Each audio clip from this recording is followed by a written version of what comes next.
এতদিন ইউনূস সাহেবের মুখে আমরা শুনছিলাম যে ছাত্ররা উনাকে নিয়োগ দিছে, এখন আবার ইউনূস সাহেব বলছে যে উপদেষ্টা পরিষদের 3 জনের আমি নিয়োগ দিছিলাম, তারা খুব ভালো কাজ করতেছে। আমি সেই কথাই যাইতেছি না, যে 3 জনে তিনি নিয়োগ দিছে, একজনে উনি দপ্তরই দেন নাই, উনাকে উপদেষ্টা বলা হইতেছে। উনি কারে উপদেশ দেন? উনি কি ডক্টর ইউনূসকে উপদেশ দেন যে ভাই এমনি চলেন, স্যার এমনি চলেন, অমনি চলেন, এটা করেন, এটা করেন না? কি ঘটনাটা কি?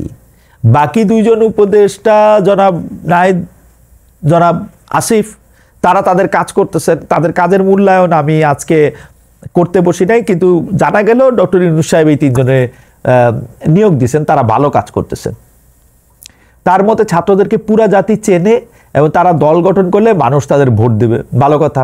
ডক্টর ইউনূসের এই যুক্তিকে আমি কি বলবো, এটা তো আসলে ঠিক বেঠিকের বাইনারি না। তো যদিও আপনাকে জন্য আমি কইতেছি যে এই যুক্তিটা আমি ঠিক মনে করি না, কারণ সাধারণ মানুষ ভোট দেয় দলের মার্কা দেখে, নির্দিষ্ট এলাকায় ক্যান্ডিডেট দেখে। রাজনীতিতেও সংস্কার লাগবে, আর তা সাধারণ মানুষকে নিয়েই করতে হবে। সেই সংস্কারের বদলে বর্তমান রাজনৈতিক দলগুলি আদলেই যদি রাজনীতি করা হয়, তা আমাদের আসলে কোথাও পৌঁছে দেবে না।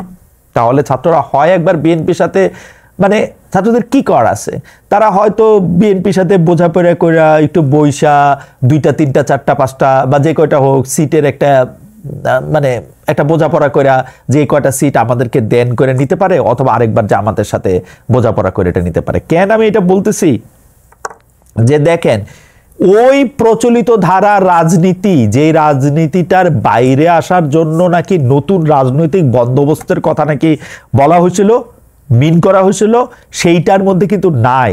ওই একই ধরনের রাজনীতির ঘূর্ণাবর্তে, ঘূর্ণিচক্রে, ঘূর্ণপাকে ঘূর্ণি খাইতেছে কিন্তু এরা কিন্তু এদের পরিবারের সদস্যদের দিয়ে বিভিন্ন জায়গায় গিয়ে বলতেছে আমারে যদি, মানে আমরা যদি রাজনৈতিকভাবে নির্বাচিত হয়ে আসি, আমরা এটা করব, আমরা এটা করব, আমাদেরকে ভোট দিলে আমরা এই হব সেই হব, আমাদেরকে চাঁদা দিলে আমরা এই করব সেই করব, আমাদেরকে চাঁদা, গাড়ি, আমাদের এই সুবিধা আমাদের এই কারণে লাগবে। একই চক্র, কিন্তু একটু ছোট স্কেলে, একদমই ছোট স্কেলে, তা মানে একই চক্র কিন্তু।